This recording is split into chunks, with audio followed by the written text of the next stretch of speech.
¿Cuántos se levantaron pensando que un día como hoy, hace casi 2000 años, las mujeres habían ido a esa tumba y no habían encontrado nada? ¿Cuántos se levantaron pensando en eso? Sí, estaban pensando en que esta semana exactamente, cronológicamente, este era el tiempo en el que pasó toda esa semana que se llama la Semana de la Pasión. Que este domingo fue el momento en el que ellas fueron al sepulcro con algunas hierbas aromáticas y se les aparecieron esos dos hombres con vestiduras blancas y les dijeron que qué, que no está aquí sino que había qué. Ese es ¿cómo lo diríamos? Ese es el estandarte de nuestra fe. Ese es nuestro grito de guerra. El Señor resucitó, es el estandarte de nuestra fe, es el mensaje por el que los apóstoles y todos esos discípulos del primer siglo vivieron y murieron también muchos de ellos. En el Nuevo Testamento está todo lleno del mensaje de un Señor que murió y ¿qué? Y resucitó. Por todos los libros de la Biblia del Nuevo Testamento está todo ese mensaje. En los evangelios obviamente tenemos el relato de la muerte, sepultura, crucifixión y resurrección de Cristo, pero de ahí para allá todos los libros del Nuevo Testamento estaban basados en ese mensaje, el mensaje de la cruz. Pero el mensaje de una cruz que estaba ¿cómo? Vacía. Y de una tumba que estaba ¿cómo? Vacía, que ya no estaba nadie allí. Les he contado que estos días había tenido la oportunidad de leer muchos libros con relación a todo este tema de la resurrección, de probar la resurrección a través de la historia del cristianismo, la historia de la iglesia. Nadie dudaba, en los primeros discípulos, los que siguieron a los apóstoles que le llaman los padres de la iglesia, nadie dudaba. No dudaban ellos que haya resucitado, no dudaban ellos. Y así a lo largo y en el transcurso de la historia de la iglesia, no dudaban que hubiera resucitado. Esas dudas empezaron a surgir muchos años después, ya más cerquita a nosotros, empezaron a surgir todas esas dudas, varias corrientes, diría yo, del cristianismo entre comillas, que empezaron a pensar, a creer y a decir que todo lo que sea no probado científicamente, entonces no se puede creer, que ya es algo muy reciente de nuestra época. El método científico que se inventaron, si no se puede probar científicamente, entonces ¿qué? No se puede creer. Entonces, como la resurrección no se puede probar científicamente, entonces no se cree. Y todo eso, aunque ustedes no lo crean y parezca sorprendente, hay una corriente de un cristianismo que se llama el cristianismo liberal, que cree en eso. Dicen ser cristianos, pero no creen en la resurrección. ¿Y por qué no creen en la resurrección? Porque no se puede probar con un método científico. ¿Vieron el video que yo les mandé hace como 2 semanas? De estos hombres hace muchos años y este hombre diciéndole, claro, la resurrección no se puede probar por el método científico, pero hay otra forma de probarla, que es el método ¿qué? Histórico, le decía este hombre acá. La evidencia histórica probaba la resurrección y él se lo pudo demostrar a este hombre con el cual estaba hablando. Si no lo han visto, échenle ahí una miradita. Eso dura creo que 3 minutos, dura ese video, es muy cortito, pero interesante que todo el mensaje del cristianismo se basa en un Dios que resucitó. En un Dios que resucitó, en un Dios que no podía ser vencido por la muerte y que no se podía quedar en un cementerio, que no se podía quedar en una tumba, sino que se tenía que levantar con poder, que se tenía que levantar con victoria. Y eso obviamente a nosotros nos da mucha tranquilidad, ¿cierto? ¿Quién estaría tranquilo de estar pensando, estoy creyendo en un Dios muerto? ¿Quién estaría tranquilo pensando en eso? Estoy aquí, pero no sé la verdad si realmente ese Dios existe. Bueno, sería terrible vivir nuestra vida cristiana de esa forma, porque nosotros nos llamamos cristianos porque creemos ¿en quién? En Cristo, y ese Cristo lo creemos porque no podemos creer en algo muerto, creemos en algo que está vivo, o en alguien que está vivo sería mejor dicho. Pero les decía que todo el Nuevo Testamento está lleno de este mensaje de la resurrección y de la obra de Cristo en la cruz, y hoy vamos a pararnos en una porción de la palabra, una porción interesante, que es Hebreos, en el capítulo 12. Hebreos es un libro también impresionante en este sentido también. ¿De dónde está la cámara? ¿Hoy no hay cámaras? ¿Hoy solamente están escuchando por voz? Ah, bueno, mis hermanos del Meet, bienvenidos. Bueno, ¿dónde estoy yo? Acá estoy yo. El libro de Hebreos, capítulo 12, es un pasaje muy conocido, ¿no? ¿Cuántos han escuchado ese pasaje de los héroes de la fe? Amén, hemos leído mucho, hemos escuchado predicaciones con relación a los héroes de la fe y este capítulo 12 también empieza con un pasaje muy conocido, ¿no? Para todos nosotros. Este capítulo 12 empieza diciendo lo siguiente, dice: por tanto, nosotros también, teniendo en derredor nuestro tan grande nube de testigos, ¿qué hacemos? Despojémonos de todo peso y del pecado que nos asedia y corramos ¿con qué? Con paciencia la carrera que tenemos por delante, puestos los ojos en Jesús, el autor y consumador de la fe, el cual por el gozo puesto delante de él, y aquí está prácticamente la idea central de este texto, el cual por el gozo puesto delante de él, ¿qué pasó? Sufrió.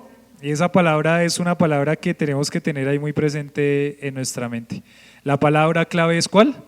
Sufrió. La palabra es sufrió. La cruz, menospreciando el oprobio, y se sentó a la diestra del trono de Dios.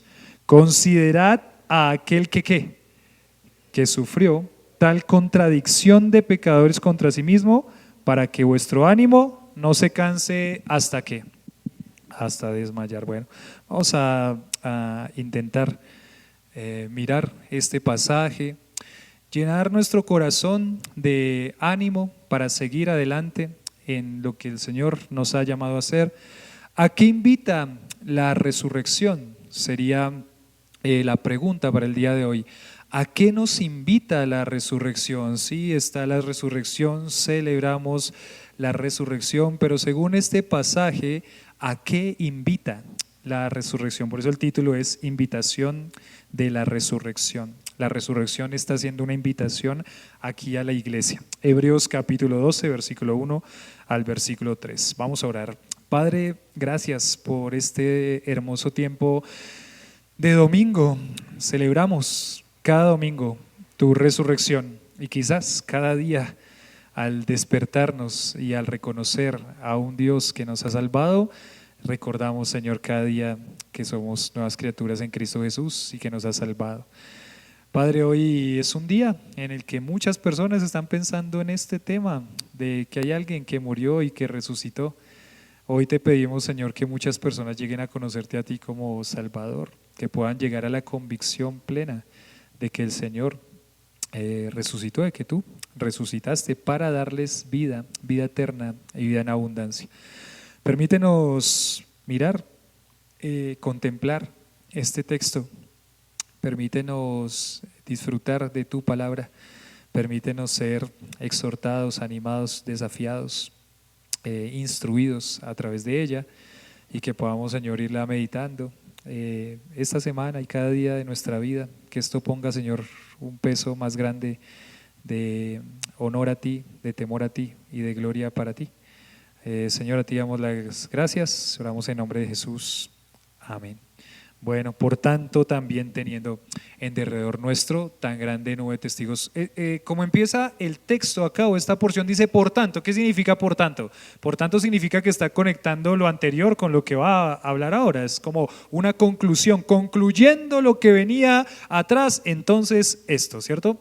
Y el texto anterior es ese capítulo famoso de los héroes de la fe, pero si nosotros pensamos en todo el libro de Hebreos, tenemos que tratar de hacer un panorama corto de lo que estaba pasando acá. ¿Por qué se llama Hebreos, este libro de Hebreos?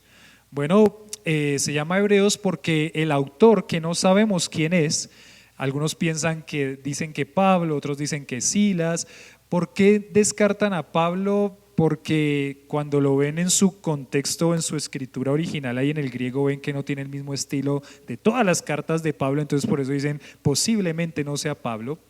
Pero independientemente de quién sea el autor, lo que sí nos llama la atención es que él escribe a los hebreos. ¿Qué significa hebreos? Hebreos significa a los creyentes judíos, a los judíos que han creído en Cristo como su Salvador, que tienen esa línea de judíos, de israelitas y que han creído en el Señor Jesucristo como su Salvador. Y por eso es que el libro de Hebreos es tan preciso en empezar sus primeros capítulos probándoles a los receptores de esta carta que aunque hubo unos rituales judíos en el Antiguo Testamento, alguien pasó no por encima para pisotear esos rituales, sino que hay algo mayor que todos esos rituales. Y es más, que muchos de esos rituales y de esas prácticas que se tenían en el Antiguo Testamento eran prácticas que estaban apuntándole a alguien para el momento en el que ese hombre, ese Dios hecho hombre apareciera, que era Jesús.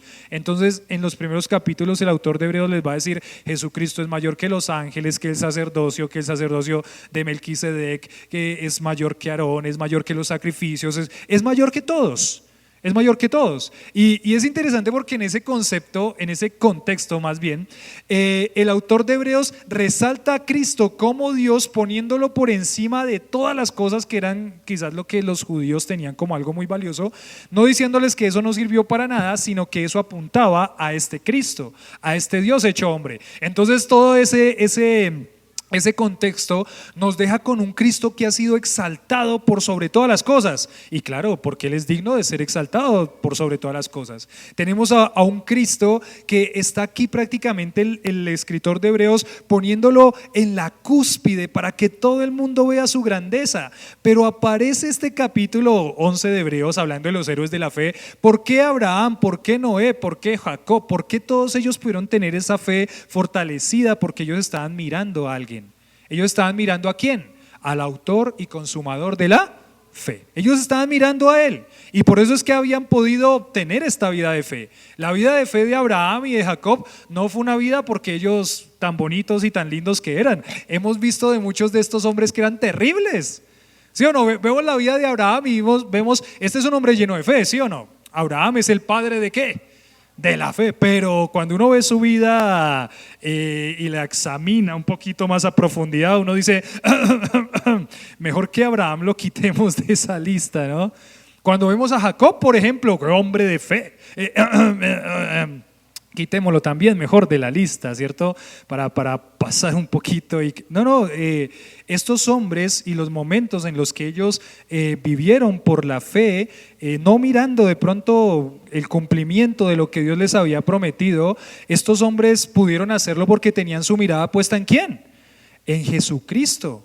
Y por eso es que dice acá, por tanto, nosotros también teniendo en derredor nuestro todos estos hombres de fe que nombró anteriormente el escritor, y les dice lo que tenemos que hacer. Les dice lo que tenemos que hacer. Pero entonces en el contexto vemos a un Jesús exaltado y puesto en alto, y ahora en el capítulo 12 lo que va a hacer con Jesús es decir lo que Jesús hizo por nosotros. Este Jesús tan maravilloso, tan majestuoso, que está por encima de todos porque es Dios, ese Jesús exaltado por sobre todo se baja a sufrir. Uy, no, ¿cómo así? El escritor de Hebreos, ya, espere, pare ahí, déjelo allá arriba mejor, ¿no? No, porque tienen que entender los creyentes. La obra de Cristo en la cruz fue una obra maravillosa, también. La obra de Cristo en la cruz fue una obra maravillosa, pero fue una obra de mucho sufrimiento. Y por eso hay la palabra clave que les dije, era la palabra ¿qué? Sufrir. Ese Dios majestuoso y maravilloso se baja y se despoja de todo para venir a sufrir una muerte. Y él lo describe aquí en dos o tres líneas prácticamente, pero lo que dicen estas 2 o 3 líneas del sufrimiento de Cristo es algo que nos pone a nosotros, yo iría a pensar y casi que diría yo a llorar. No sé si esta semana que vieron las películas de Semana Santa, alguno lloró. ¿Alguno lloró? Yo sé que hay algunos más sensibles que otros, pero ¿alguno lloró con las películas de Semana Santa? ¿Y por qué lloraban? ¿Porque estaba muy mala la película y pagué mucho? Nada. ¿Por qué lloraban? Porque fue cruel. O sea, porque cuando uno se pone a pensar específicamente en todo lo que rodeó ese sufrimiento de Cristo en la cruz, fue impresionante y fue durísimo, fue tremendo. O sea, el Dios del cielo que no tenía el Dios del cielo que no tenía ninguna culpa, muere como el peor de los pecadores y el peor de los culpables, y aparte de la forma como muere, ¿no? O sea, bueno, córtenle la cabeza de un solo tajazo y no, con la peor muerte. O sea, la crucifixión era prácticamente como hacer el mayor daño posible a una persona, la mayor vergüenza y el mayor sufrimiento posible antes de que acabara su vida. Entonces uno piensa, o sea, estas son cosas tremendas, estas son cosas duras. El sufrimiento es la palabra que encontramos aquí como palabra clave, el sufrimiento. Entonces, esto nos debe animar y motivar. ¿A qué me invita la resurrección? Bueno, la resurrección tiene que invitarme a vivir para el Señor, tiene que animarme a correr la carrera que tenemos por delante, puestos los ojos en Jesús, el autor y consumador de la fe, el autor y consumador de la fe. Bueno, aquí, algunas convicciones puse yo, convicciones al sufrir por Cristo, porque prácticamente lo que está diciendo aquí el autor de Hebreos es lo siguiente: ¿Cristo sufrió, sí o no? Y lo deja muy claro. Ahora entonces, ¿el creyente estaría dispuesto a sufrir por Cristo? Bueno, dos. ¿El creyente debe estar dispuesto a sufrir por Cristo? Y pues obviamente viendo al Dios exaltado, majestuoso, que se humilla a sufrir por nosotros, no habría de pronto ninguna duda de que nosotros también tuviéramos que sufrir por Cristo, ¿no? De que nosotros también tuviéramos que sufrir por Cristo. Y esto es lo que le está diciendo a quien le está escribiendo el libro de Hebreos, porque lo que nos dice en la carta es que estos judíos creyentes estaban muy desanimados en cuanto a su fe, y seguramente como judíos creyentes habían sido perseguidos, habían sido maltratados, y seguramente habían muchas personas muchos de estos creyentes que estaban desanimados en cuanto a su fe, desanimados también, por ejemplo, en cuanto a congregarse. ¿Recuerdan que les dice ahí en el capítulo 10? Dice: considerémonos unos a otros para estimularnos al amor y a las buenas obras, no dejando de ¿qué? Porque había una situación en el corazón de estos judíos creyentes. Los judíos creyentes estaban pasando ese momento en el que ¿para qué nos congregamos, cierto? ¿Para qué vamos allá a compartir con esta familia de la fe?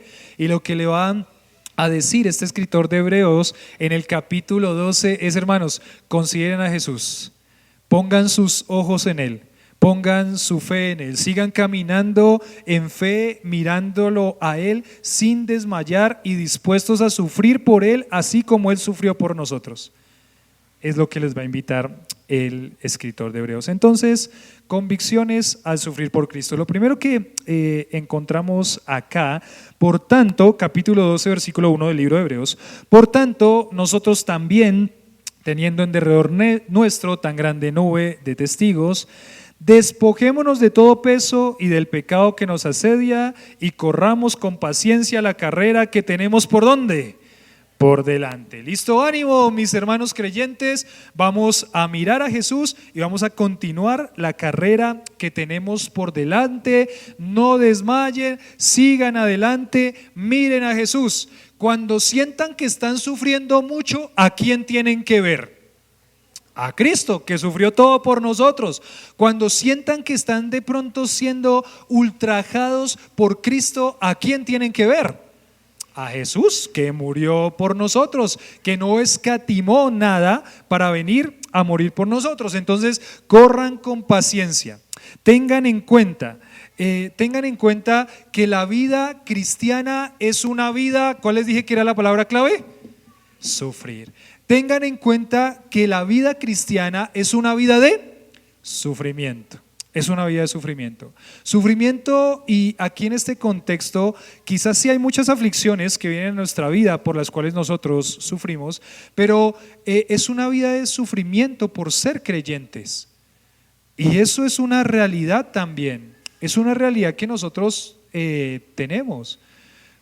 ¿Cuántas veces como creyentes hemos sido rechazados por ser cristianos? ¿Cuántas veces como creyentes se han burlado de nosotros por ser cristianos? ¿Cuántas veces por ser de pronto creyentes nos han negado cosas por ser cristianos? Estaba pensando, por ejemplo, que al parecer las aerolíneas tienen en su mente toda esta historia de que un día los creyentes van a ser arrebatados. De pronto han visto muchas películas. ¿Han visto películas en cuanto al arrebatamiento? ¿Alguna vez?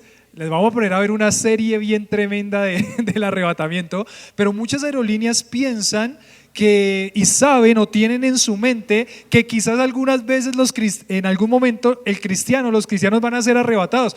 Entonces, ¿saben qué hacen algunas de esas aerolíneas? No contratan pilotos que sean ¿qué?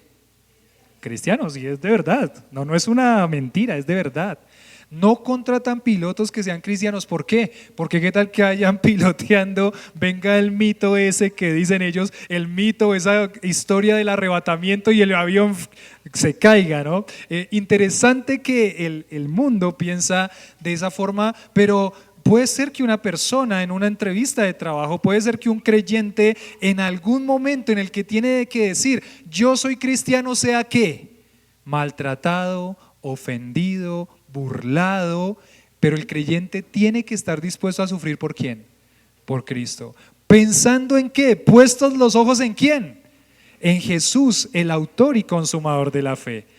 Este escritor de Hebreos les está diciendo, no hay lugar en la vida del creyente, dijimos, de avergonzarse por Cristo, no me avergüenzo del Evangelio. No hay lugar en la vida del creyente de querer o de tener la tentación o la tendencia de desanimarse en el Señor por causa del sufrimiento de Cristo. Lo que tiene que hacer el creyente es abrazar el sufrimiento, poner la mirada en Jesús y recordar que Él sufrió todo por amor a nosotros. Nosotros tenemos que estar dispuestos a sufrir por Él. En nuestro contexto, ese sufrimiento es un poco más bajito. Pero hay contextos en el Medio Oriente donde ese sufrimiento es mucho mayor. Pero el creyente en general está llamado a sufrir por Cristo, a sufrir por Cristo. Dice acá, y corramos con paciencia la carrera que tenemos por delante, versículo 2, puestos los ojos en Jesús, el autor y consumador de la fe. El autor y consumador de la fe. Y acá empieza a hablar en cuanto al sufrimiento. Dice, el cual, por el gozo puesto delante de él, ¿qué hizo? Sufrió. Y ahí es donde empieza o aparece en primer lugar el concepto de sufrimiento, ¿no? La primera vez que aparece en este pasaje el concepto de sufrir o la palabra sufrir. Saben que como está escrita en el griego esta palabra, los que saben griego y hicieron todo este ejercicio, como está escrita en el griego, la palabra que aparece aquí es hupomeno. ¿A quién le suena la palabra hupomeno? El pastor Daniel, que era el pastor con el que fundamos esta iglesia, él tiene esa palabra como una palabra lema y la palabra es hupomeno. ¿Qué significa la palabra hupomeno acá o sufrir? La palabra hupomeno significa aguantar, poner a alguien bajo presión y resistir. Básicamente la idea que se venía a la mente de estas personas, sobre todo los judíos, era ponerlo en una prensa de aceite cuando ponían las olivas. ¿Dónde está la oliva? Aquí está la oliva. Ponían las olivas en una prensa y agarraban la prensa y ¿qué hacían? Oprimían ese fruto de la oliva hasta que le saliera ¿qué? El aceite. La palabra aquí sufrir, que nos está diciendo esta imagen, es Cristo fue puesto en esa prensa de aceite prácticamente bajo presión y exprimido hasta lo más que se pudo por nosotros. Es lo que está diciendo aquí en esta imagen. Cuando uno, por ejemplo, piensa en ese momento de Getsemaní, recuerdan, él está en el Monte de los Olivos, en Getsemaní, y dice que su sudor era como ¿qué? Como grandes gotas de sangre. No sé qué estaba viendo ahí el que estaba viendo ahí específicamente, porque él hace una comparación, él dice ¿cómo? No dice eran grandes gotas de sangre, pero dice eran como grandes gotas de ¿qué? De sangre. Él está siendo exprimido y puesto bajo presión en esa prensa de aceite. Esa palabra sufrir, por el cual por el gozo puesto delante de él, ¿qué hizo? Sufrió, aguantó, se puso bajo presión y se puso a resistir lo que tenía que hacer, a resistir todo esto que se llamó el Calvario, todo esto que se llamó la pasión del Señor, el momento en el que Él estuvo más puesto bajo presión por venir a sufrir lo que era el Evangelio, por el Evangelio a venir a morir por nosotros. Entonces la palabra sufrimiento es la palabra hupomeno, que significa aguantar o poner bajo presión y resistir. Es lo que está haciendo el escritor de Hebreos. Si él pudo resistir lo que resistió, no solamente el maltrato físico, sino esta separación de la comunión eterna que tenía con el Padre, y por eso es que él en la cruz le dice, Dios mío, ¿por qué me has qué? Desamparado. No le dice Padre, después le dice Padre, en tus manos encomiendo mi qué, mi espíritu, pero anterior a eso él le dice, Dios mío, ¿por qué me has abandonado? Le dio la espalda a su muchacho, decían en un libro. El padre le da la espalda a su hijo, a su muchacho, porque en ese momento él está cargando el pecado de todos nosotros. Y como él estaba cargando el pecado de todos nosotros, el padre solamente lo puede mirar ¿con qué? Con ira.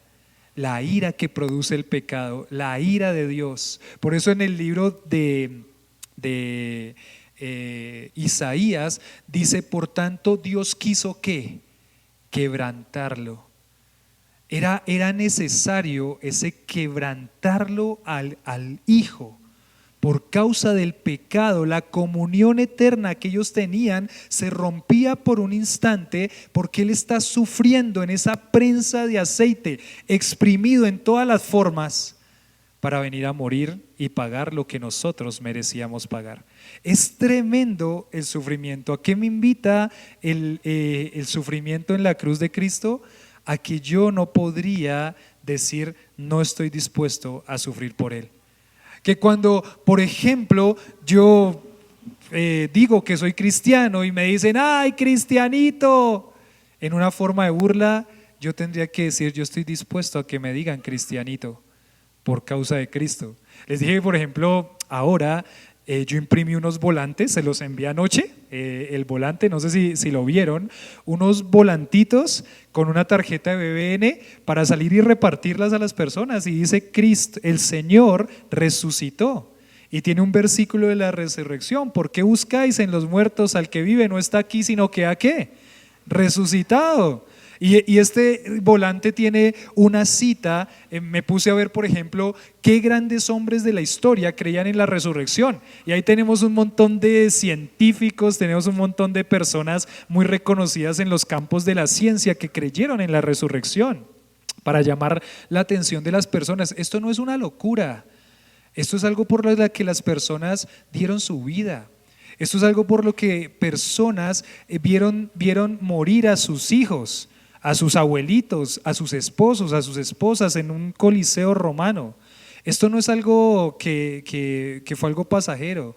Esto era algo real por lo que una persona vivía y estaba dispuesto a morir.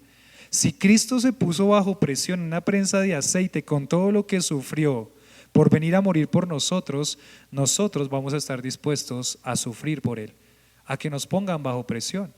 Y ya lo hablamos en las predicaciones pasadas de los domingos pasados. Eso es fácil decirlo, Y el Señor nos va a poner a prueba cuando llegue el momento de que nos digan cristianos, de que nos cierren las puertas por ser cristianos, de que por levantar la voz al declarar nuestra fe nos miren feo, nos miren mal, se burlen de nosotros. Estoy dispuesto a sufrir por Cristo porque Él sufrió por mí. Estoy dispuesto a sufrir por Cristo, a que me pongan bajo presión porque Él murió por mí. No hay ninguna excusa para avergonzarse del Evangelio, para esconder que soy cristiano. Si Cristo murió y resucitó y está vivo, entonces estoy en el mejor camino que puede haber, el camino del Señor, el camino de la salvación. Amén. Eso es lo que tiene que pasar por nuestra mente. Cada vez que le digan algo por ser cristiano, debe ser que algo está haciendo bien. Cada vez que se burlen por ser cristiano, debe ser que algo está haciendo bien. Ay, yo sí sabía que a usted no lo invitamos porque usted es ¿qué? Cristiano. Y usted no se toma ni una. El tercer tiempo, que se burlen. Entonces estoy haciendo algo ¿qué? Bien. A usted no le digo ese chiste verde porque usted es ¿qué? Cristiano. Está bien, no me lo diga. Yo soy cristiano y está bien. No hay problema que se burlen de mí. No hay problema. Tranquilo, yo soy cristiano y estoy dispuesto a sufrir eso por aquel que sufrió por mí. Él aquí pone la palabra sufrimiento, el cual sufrió. Dice, sufrió la cruz, sufrió la cruz. Entonces, acá podemos pensar que Él sufrió hasta la sangre, hasta su vida. Y muchos de estos hombres que están leyendo esto están a punto también de morir por su fe. Recuerdan que les dije que en el libro de Hebreos aparecía el nombre de Timoteo como un hombre que acababa de salir de la cárcel. ¿Por qué estaba en la cárcel Timoteo si es el Timoteo que pensamos que fue a visitar a Pablo? Estaba en la cárcel por causa del Evangelio. Y todos estos hombres que están aquí, al cual está escribiendo el escritor de Hebreos, son hombres que están puestos bajo presión por la persecución del Imperio Romano. Van a tener que morir por Cristo. Y lo que les está haciendo el escritor de Hebreos es animándolos a que sí, la invitación de que Cristo haya resucitado es la invitación a sufrir por Él. Qué invitación tan linda, ¿no?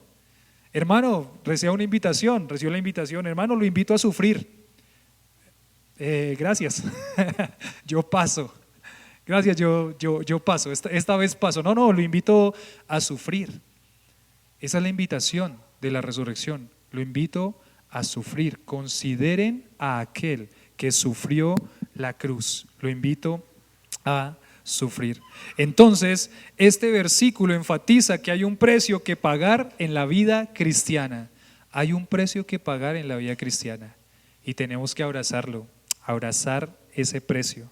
Ahora, el autor, puestos los ojos en Jesús, el autor y consumador de la fe. Y esto es cómo lo vamos a poder lograr, el llegar a estar dispuestos a sufrir por Cristo, es puestos los ojos en Jesús, puestos los ojos en Jesús. Pero entonces les decía yo aquí que hay convicciones que deben estar en el corazón del creyente cuando hablamos de el sufrir por Cristo. Convicciones al sufrir por Cristo. Y la primera convicción que debe estar en nuestro corazón es que debe haber un gozo indescriptible por hacer la voluntad de Dios.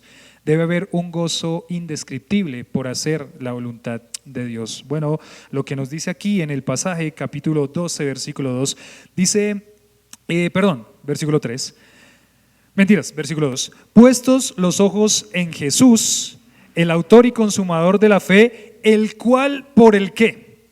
Ahí dice, por el gozo puesto delante de él, ¿qué hizo? Sufrió la cruz. Eso, por el gozo puesto delante de él, ¿qué hizo? Entonces aquí nos está diciendo, ¿por qué Cristo sufrió la cruz? ¿Por qué?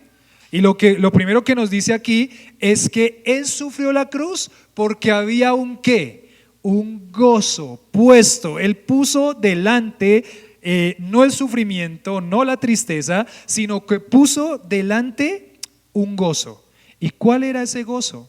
que Él puso delante. Cuando Él miró el sufrimiento en la cruz, cuando Él miró el sufrimiento por el Evangelio, Él no puso en primer lugar todo lo que iba a tener que sufrir en ese momento, sino que se puso gozoso y dice: pongo delante de mí un gozo indescriptible. Hay un gozo indescriptible por hacer la voluntad de Dios. Esa palabra gozo está traducida también ahí en el diccionario bíblico.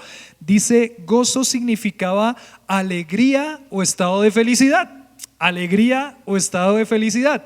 Él dice: voy con gozo, voy alegre, voy feliz a hacer eso, aunque tenga que sufrir, que ser puesto en esa prensa para ser oprimido hasta la muerte. Bueno, voy a poner un gozo. Él pone un gozo, dice: el gozo puesto delante de Él, hay una alegría, hay una felicidad. Y uno dice: eso es algo contradictorio, porque en el sufrimiento uno puede tener alegría. ¿Cuántos han estado contentos en el sufrimiento? Amén. Bueno, no mucho, ¿no? Regularmente cuando uno sufre no saca mucha alegría de su rostro. Cuando uno sufre regularmente no está contento con lo que está pasando. Cuando uno sufre no está feliz con lo que está pasando. No hay un estado de felicidad.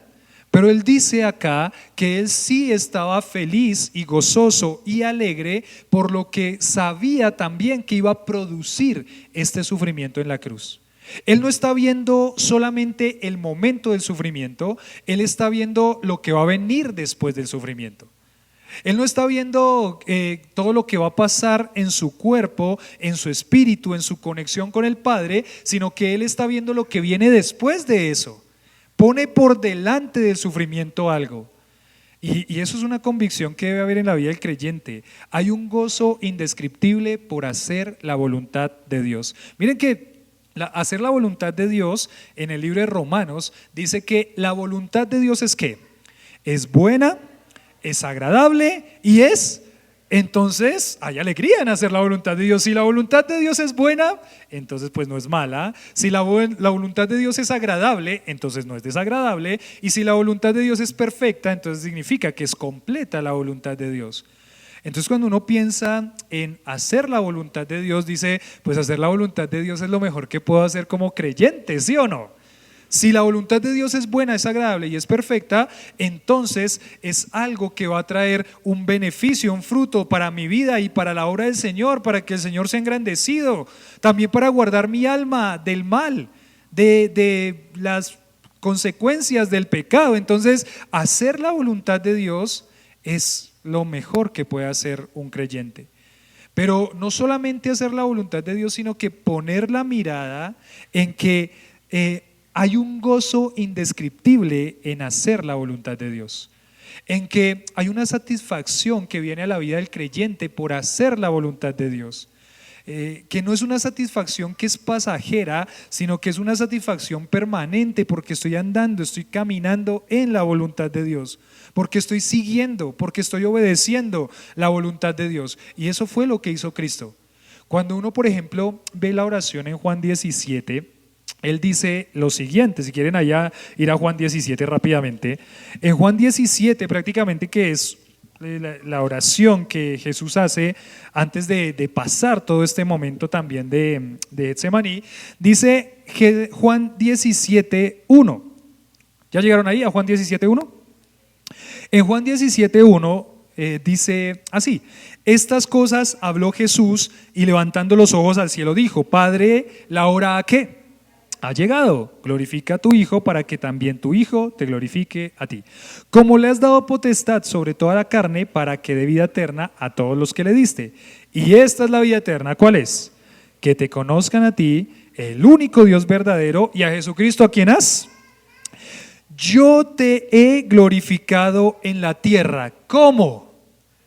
He acabado la obra que me diste que hiciese. Ahora pues, Padre, glorifícame tú al lado tuyo con aquella gloria que tuve contigo antes que el mundo fuese. ¿He acabado qué? La tarea, dice acá, he acabado la tarea o la obra que me diste que hiciese. Había una alegría y un regocijo y una felicidad en Cristo de poder hacer, dice, la obra que le fue encomendada a hacer. Aun cuando eso significaba ¿qué? La palabra clave es sufrimiento. Aun cuando eso significaba sufrimiento, su gozo indescriptible era hacer la voluntad del Padre, hacer lo que se le había encomendado para hacer lo que tenía que hacer la voluntad de Dios. Hacer la voluntad de Dios. Cuando nosotros tenemos esa convicción de que no hay nada más que llene nuestra vida de felicidad, de alegría y de satisfacción que hacer la voluntad de Dios, aun cuando eso signifique sufrir, entonces va a haber un gozo indescriptible en medio del sufrimiento, pero también viendo lo que viene después del sufrimiento. Es un gozo que no se puede describir. ¿Alguna vez usted se avergonzó porque lo insultaron como cristiano? Se puso ahí pequeñito como el de la propaganda esa de que si sabía inglés y se iba a little y se iba extinguiendo el muñequito. ¿Alguna vez le dio vergüenza por el evangelio? Y seguramente sí. ¿Cómo se sintió después? Se sintió mal, ¿cierto? Se sintió triste. ¿Y por qué se sintió triste? Porque había negado a su Señor y su Salvador. No había podido decir con determinación. Pero ahora pongamos el otro ejemplo.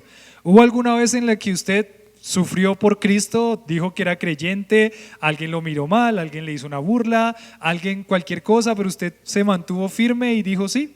¿Y continuó con su vida? Sí. Muchas veces también pasó. ¿Y qué sintió? ¿Cómo se sintió? Se sintió contento. Y hubo una satisfacción en su vida que no se la puede quitar nadie. ¿Por qué? Porque usted sabía que eso era la voluntad de Dios. No que lo neguemos, no que nos avergoncemos, sino que exaltemos, sino que podamos pararnos con firmeza y decir sí, somos creyentes en Cristo Jesús. Y esa satisfacción no se la quita a nadie. Hacer la voluntad de Dios es lo mejor que puede pasar a nuestra vida. Pero también tenemos que estar conscientes que muchas de esas veces en que hacemos la voluntad de Dios puede traer ¿qué? Sufrimiento. Puede traer sufrimiento. Pero si hay esta convicción en nuestra vida como la convicción que tenía Cristo, y es que hay un gozo indescriptible por hacer la voluntad de Dios, ¿saben qué? Vamos a poder pasar el sufrimiento de ser vituperados, de ser maltratados por Cristo. Vamos a poder pasar ese sufrimiento con gozo, con alegría.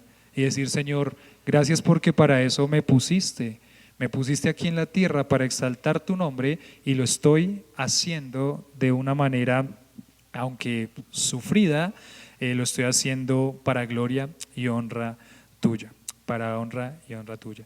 Aquí, ¿cuál fue el gozo que él puso delante de él?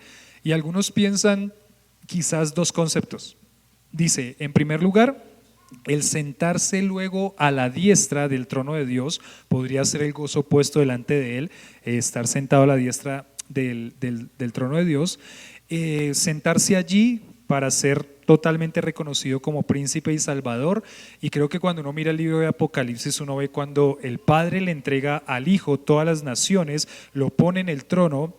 Y puede ser que ese haya sido uno de las motivaciones del gozo puesto delante de él, ese ser exaltado sobre todo como él lo merece.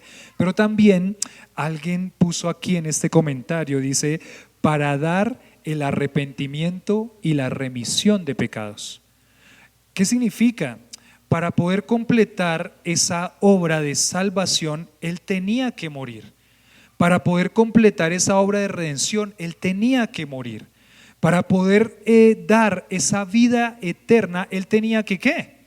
Que morir, pero tenía también que después resucitar.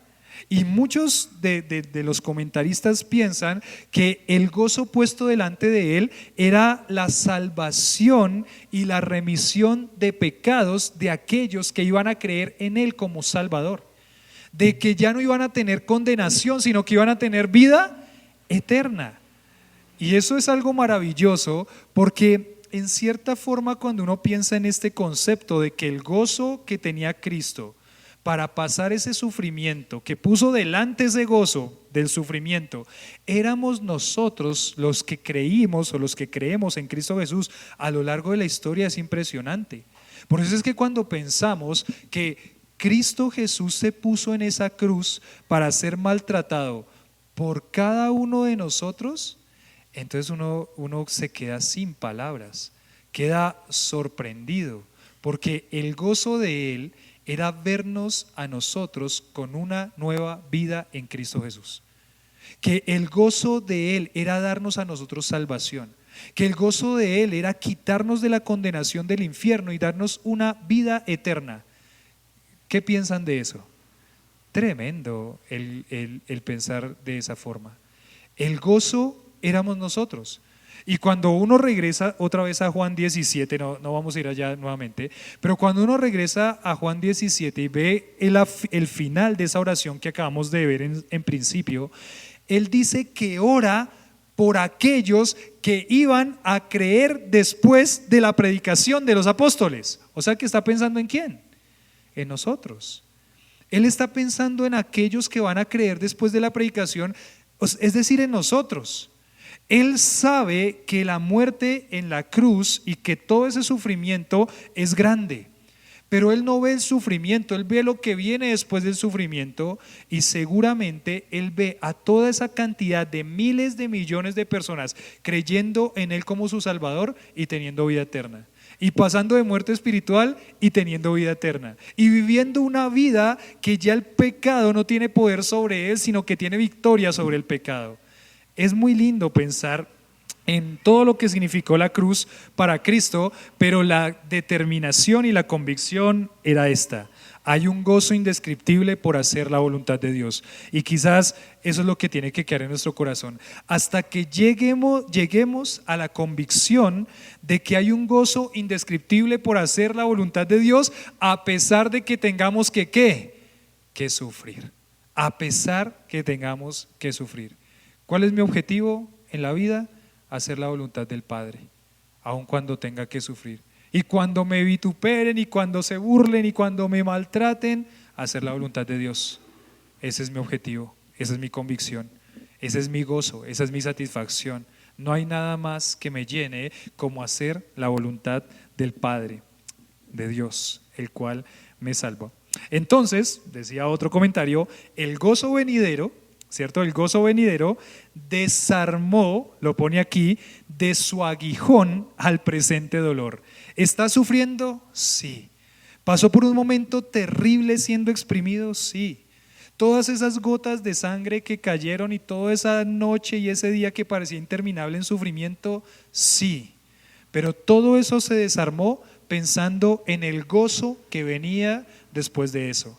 Una convicción inamovible, un gozo indescriptible de hacer la voluntad de Dios. Otra convicción, la segunda, un desprecio por la vergüenza al sufrir por Cristo.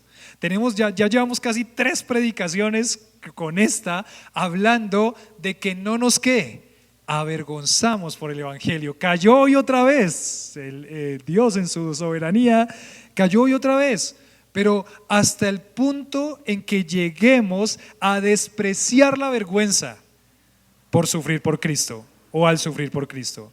Un desprecio por la vergüenza al sufrir por Cristo, hasta que nuestra vida tome totalmente convicción de no sentir vergüenza por sufrir por Cristo, de no tener vergüenza por sufrir por Cristo. Y espero que Dios siga fortaleciendo y afirmando a través de su palabra esa convicción. Tenemos que despreciar la vergüenza por sufrir por Cristo. Que cuando se burlen de nosotros por ser cristianos, no venga vergüenza a nuestro corazón, sino que nos podamos poner de pie con firmeza, levantar la cara y en orgullo decir: sí, yo soy cristiano. Y yo estoy dispuesto a lo que sea por este Cristo que no se avergonzó por venir a morir por mí. Ahí dice en el versículo, capítulo 12, versículo 2 de Hebreos: puestos los ojos en Jesús, el autor y consumador de la fe, el cual por el gozo puesto delante de él sufrió la cruz, menospreciando el oprobio. Menospreciando el oprobio. La palabra menospreciando significa despreciar. Despreció el oprobio.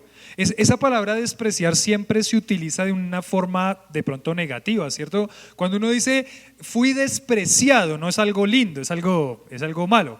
Aquí lo está poniendo, esa palabra que es tan fuerte, desprecio, lo está poniendo para decir desprecien la vergüenza. Cuando venga esa tentación de sentir vergüenza por ser cristiano, despréciela, échenla a un lado. Ahí sí sería mírela mal. Mire mal ¿a quién? A la vergüenza. Hágale el feo, ¿a quién? A la vergüenza. Despréciela, hágale el feo. No le haga caso, ¿cierto? Ignórela, mírela por encima del hombro, con todas esas frases que sabemos muy bien, ¿cierto? No despreciamos personas, despreciamos es la vergüenza por el evangelio. Cuando venga la tentación de sentirse avergonzado, despréciela, mírela por encima del hombro, hágale el feo, como si oliera mal, déjela a un lado, échela por allá. Es lo que está diciendo acá. Él despreció el oprobio. Y la palabra oprobio, ¿saben qué significa? La palabra oprobio traducida significa vergüenza. Despreció la vergüenza. Subió a la cruz, despreció la vergüenza, sufrió el oprobio por el gozo puesto delante de él. Por nosotros, él desprecia la vergüenza. Y miren que lo que tuvo que vivir Cristo fue una vergüenza tremenda. Como lo pone acá en el versículo 3, lo dice acá, dice: considerad aquel que sufrió tal contradicción de pecadores contra sí mismo. Y esa frase dice muchísimas cosas cuando uno la ve ahí en las palabras, lo que significaba para ellos en ese momento de la historia. Por ejemplo, la palabra considerar significa pensar a profundidad, pero la palabra contradicción que aparece aquí en este texto significa rebelión, incredulidad y toda oposición. Él sufrió, entonces sufrió tal contradicción, sufrió tal rebelión contra él mismo, sufrió tal incredulidad contra él mismo y sufrió toda oposición contra él mismo.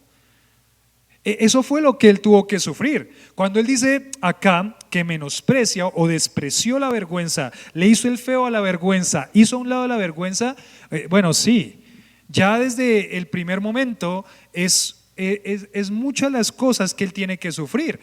No solamente desde el momento en que empieza todo este proceso, del momento de la pasión o de la muerte de Cristo, sino antes también. Ustedes recuerdan que, por ejemplo, vemos a un Jesús siendo perseguido cuando nace, ¿cierto? Lo quieren matar, Herodes lo quiere matar porque es el rey de los judíos, toda esa situación que viene.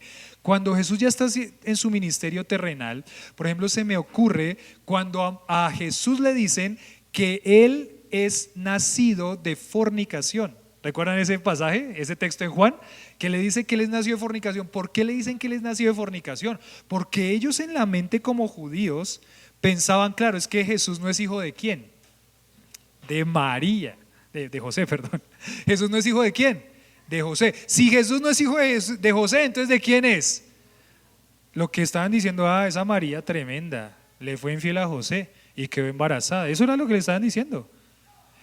Por eso dice que José, en el nacimiento de Jesús, como era justo y no quería infamarla porque la podrían llegar a matar apedreada, María estaba embarazada y José, pues bueno, sí, que me digas que es del Espíritu Santo suena muy bonito, pero no sé si eso la verdad es así. Hasta que vino el ángel de noche y le dijo: sí, José, tranquilo, María está embarazada del Espíritu Santo, no te preocupes. Pero aún ya en el ministerio terrenal de Cristo le estaban diciendo a Jesús que era un hijo de ¿qué? De fornicación.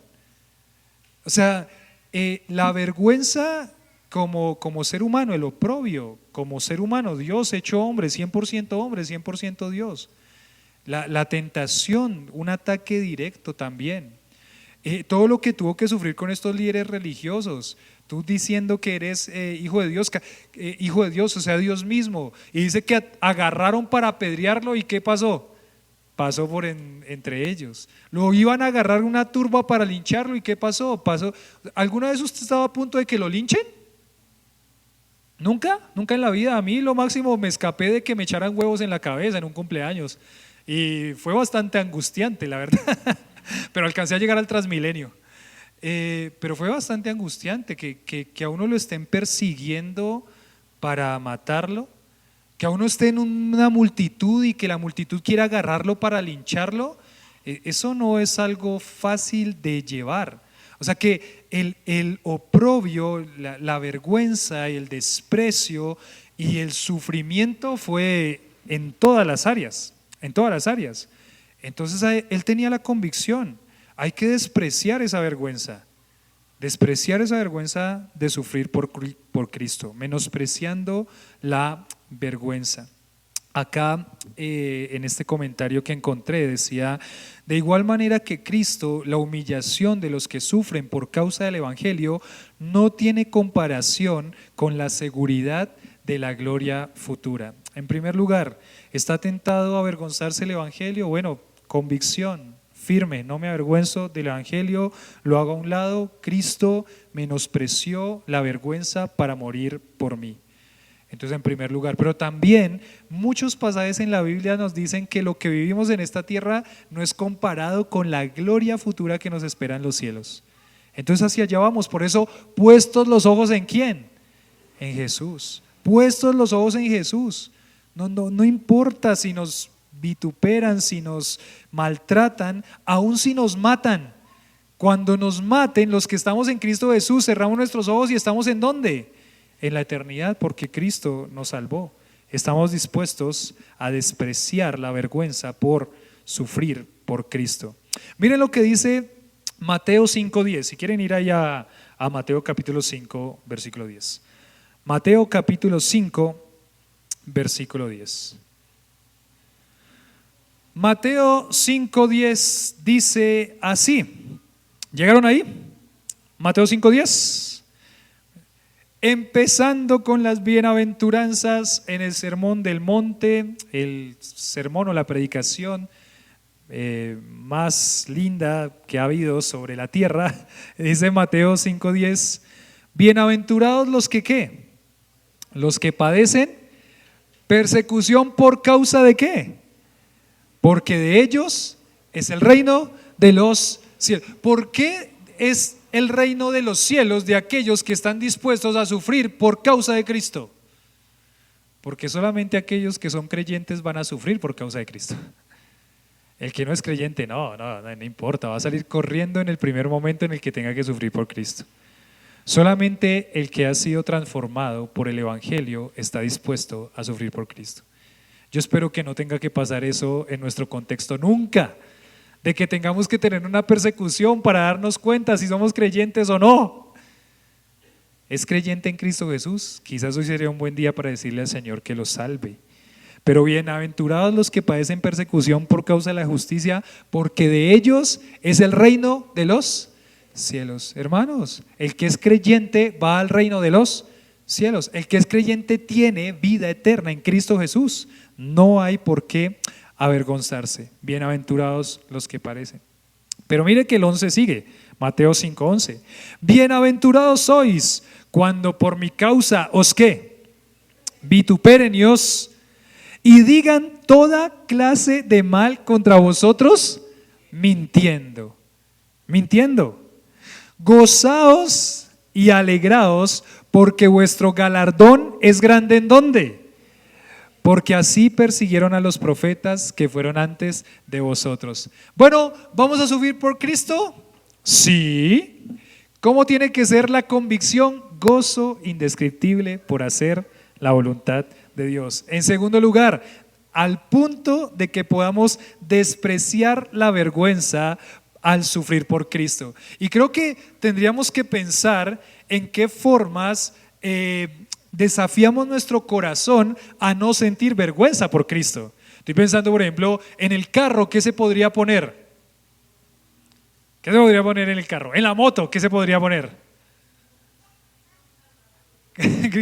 Los de la bicicleta, las plaquitas esas que llevan atrás, que dice no me pite o algo así. ¿Qué se podría poner? Hasta el punto en el que tengamos la convicción de que no nos avergonzamos. por ser cristianos. Ya me voy animando yo cada vez más a poner estados que hablen acerca de la obra de Cristo en la cruz. Esta semana fue en la que aproveché, estado, hasta había una publicación que tenía un versículo mal, ¿lo vieron? No se dieron cuenta, ¿no? Algunos sí se dieron cuenta, pero tenía un versículo mal, una cita mal más bien, sería, y hasta el punto en el que sea una convicción no sentir vergüenza por Cristo, no sentir vergüenza por Cristo. Tercera convicción, voy acabando, lo que padecemos por Cristo es algo menor en proporción. Tercera convicción, lo que padecemos por Cristo es algo menor en proporción.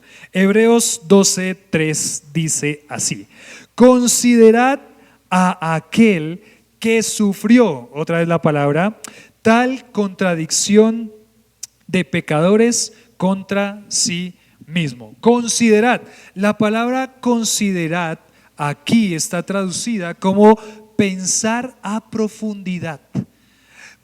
Piensa en profundidad lo que Cristo sufrió por ti. Piensa en profundidad lo que Cristo hizo al subirse en esa cruz. Piensa en profundidad la presión a la que fue llevado el Dios del cielo para venir a morir por nosotros.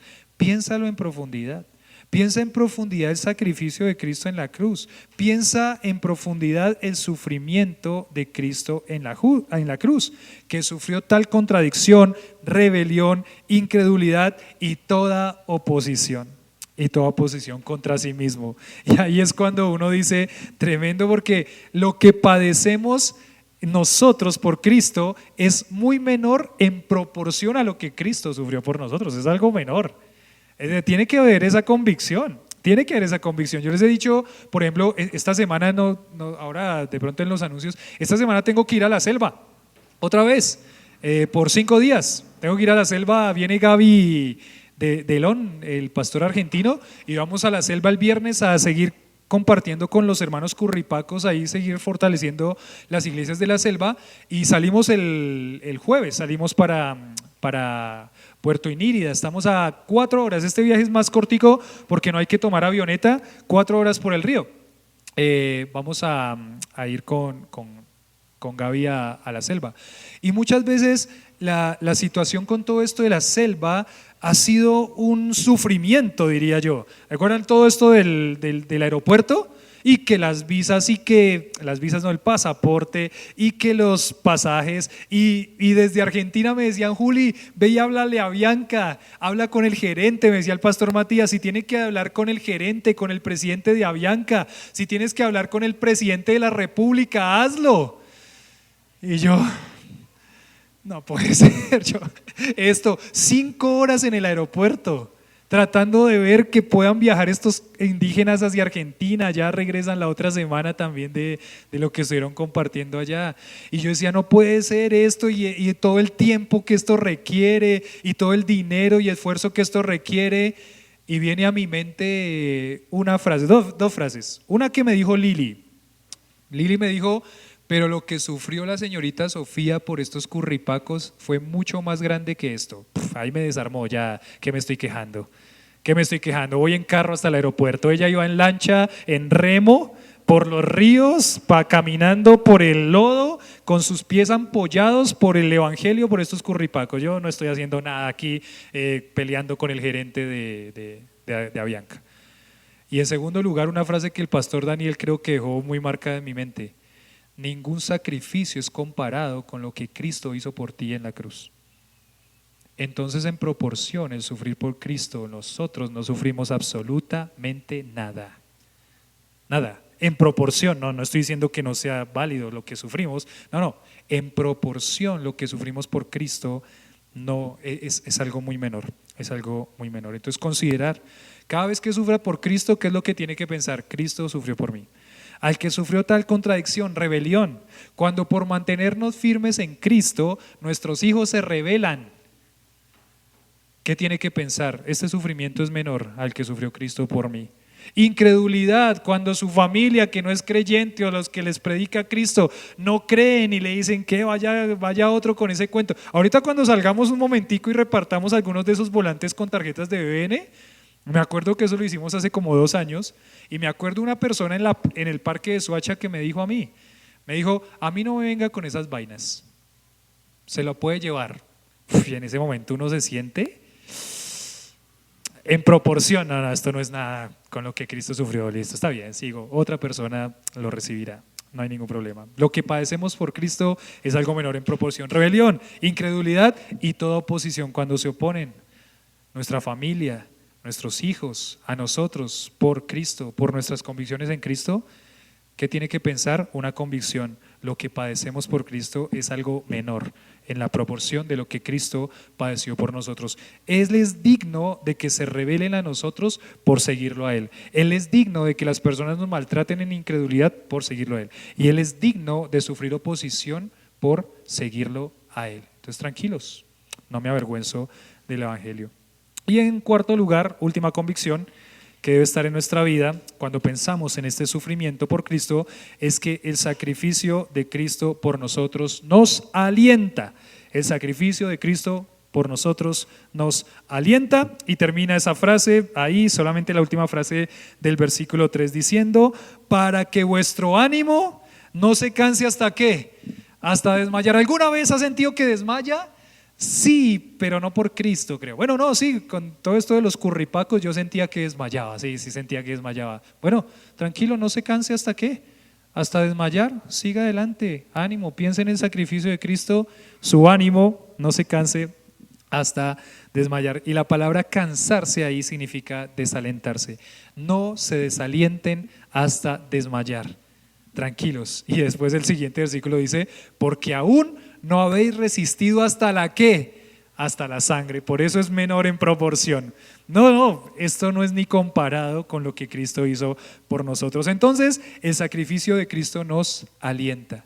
Ánimo, no se cansen, no se desalienten hasta desmayar, tranquilos.